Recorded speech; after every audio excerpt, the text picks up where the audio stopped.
Supreme court के 7 जजों की संविधान पीठ ने गुरुवार को एक ऐतिहासिक फैसला सुनाया। मुख्य न्यायाधीश डीवाई चंद्रचूड़ की अध्यक्षता वाली पीठ ने गुरुवार को व्यवस्था दी कि राज्यों को आरक्षण में एससी और एसटी श्रेणी का उपवर्गीकरण करने का अधिकार होगा।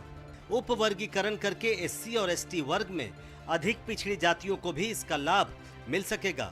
हालांकि राज्यों को इसके लिए वांछित आंकड़े इकट्ठा करने होंगे ताकि उपवर्गीकरण का औचित्य साबित हो सके। न्यायमूर्ति बी.आर. गवई ने अपने फैसले में एससी और एसटी श्रेणी में क्रीमी लेयर बनाने की वकालत भी की ताकि उन्हें आरक्षण के दायरे से बाहर किया जा सके।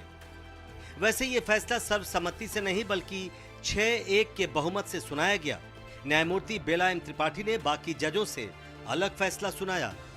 इसके अनुसार अब स्टेट्स को पावर मिल जाएगा। तेलंगाना और आंध्र प्रदेश दोनों राज्यों जो यूनाइटेड स्टेट थे उस टाइम से ही वहाँ ये डिसीजन हुआ था, लेजिस्लेशन भी पास हुआ, वो इम्प्लीमेंटेशन भी हुआ, बहुत सारे लोगों को फ़ायदा भी हुआ था। बट सब्सिक्वेंटली सुप्रीम कोर्ट का जजमेंट के बाद वहाँ हाई कोर्ट ने मदद किया था, उसको कंफर्म किया था जो गवर्नमेंट का डिसीजन था।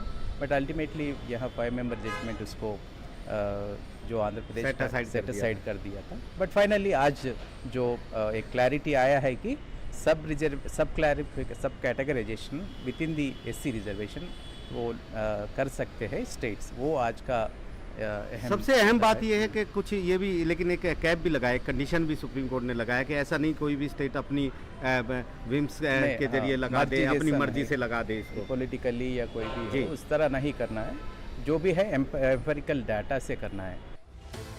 ये मामला राजनीतिक तौर पर बेहद संवेदनशील है, लिहाजा इस पर राजनीति भी शुरू हो गई है। लोकसभा सांसद और दलित नेता चंद्रशेखर आजाद ने कोर्ट के फैसले पर कड़ा ऐतराज जताते हुए पूछा कि आरक्षण के बावजूद दलितों को उसी पहचान के साथ रहना पड़ता है। कांग्रेस ने भी कोर्ट के फैसले को गलत ठहराया और आर्थिक आधार पर आरक्षण का विरोध किया।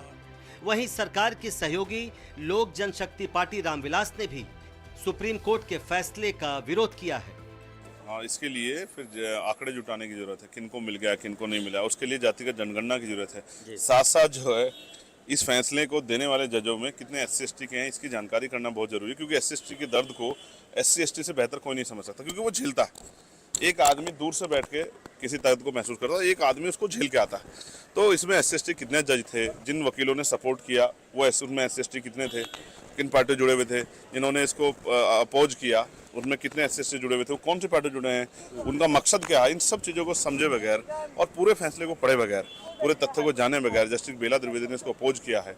मैं नहीं कर रहा हूँ, जस्टिस बेला द्विवेदी ने किया, वो भी जो है सीनियर जज है हमारे यहाँ पे सुप्रीम कोर्ट में। जब भी रिजर्वेशन की बातें आती है लोग अर्थ से जोड़ लेते हैं, जबकि ये रिजर्वेशन पॉलिसी जो है वो रिप्रेजेंटेशन है, प्रतिनिधित्व की बात है।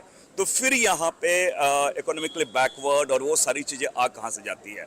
ये कहीं ना कहीं एक तरह से ये सारी चीज़ें कॉम्प्लेक्स हो जा रही है। और ये जबकि आरक्षण का जो मसला है बहुत ही सरल होना चाहिए। बावजूद इसके मैं समझता हूँ कि जो निर्णय आए हैं, जो टिप्पणी आए हैं सुप्रीम कोर्ट के, मैं समझता हूँ उनको सारी चीज़ों को देख लेने के बाद, पढ़ लेने के बाद अगर उस पर टिप्पणी करो तो बेहतर होगा। शेड्यूल कास्ट का जो रिजर्वेशन का आधार था वो अनटचेबिलिटी थी, उसमें creamy layer, non creamy layer और कोई प्रोविजन नहीं था। जो सारे लोग कभी भी जिस भी जाति से आते थे, जाति के आधार पे अगर उनके साथ कभी भी छुआछूत हुआ था, उनको शेड्यूल कास्ट में डाला गया था। और अब उसमें डिविजन्स क्रिएट करना, वो जो मेन पर्पस है सोशल रिप्रेजेंटेशन का, जो मेन पर्पस है एक सामान्यता का समाज में, उसी को डिफीट कर देगा।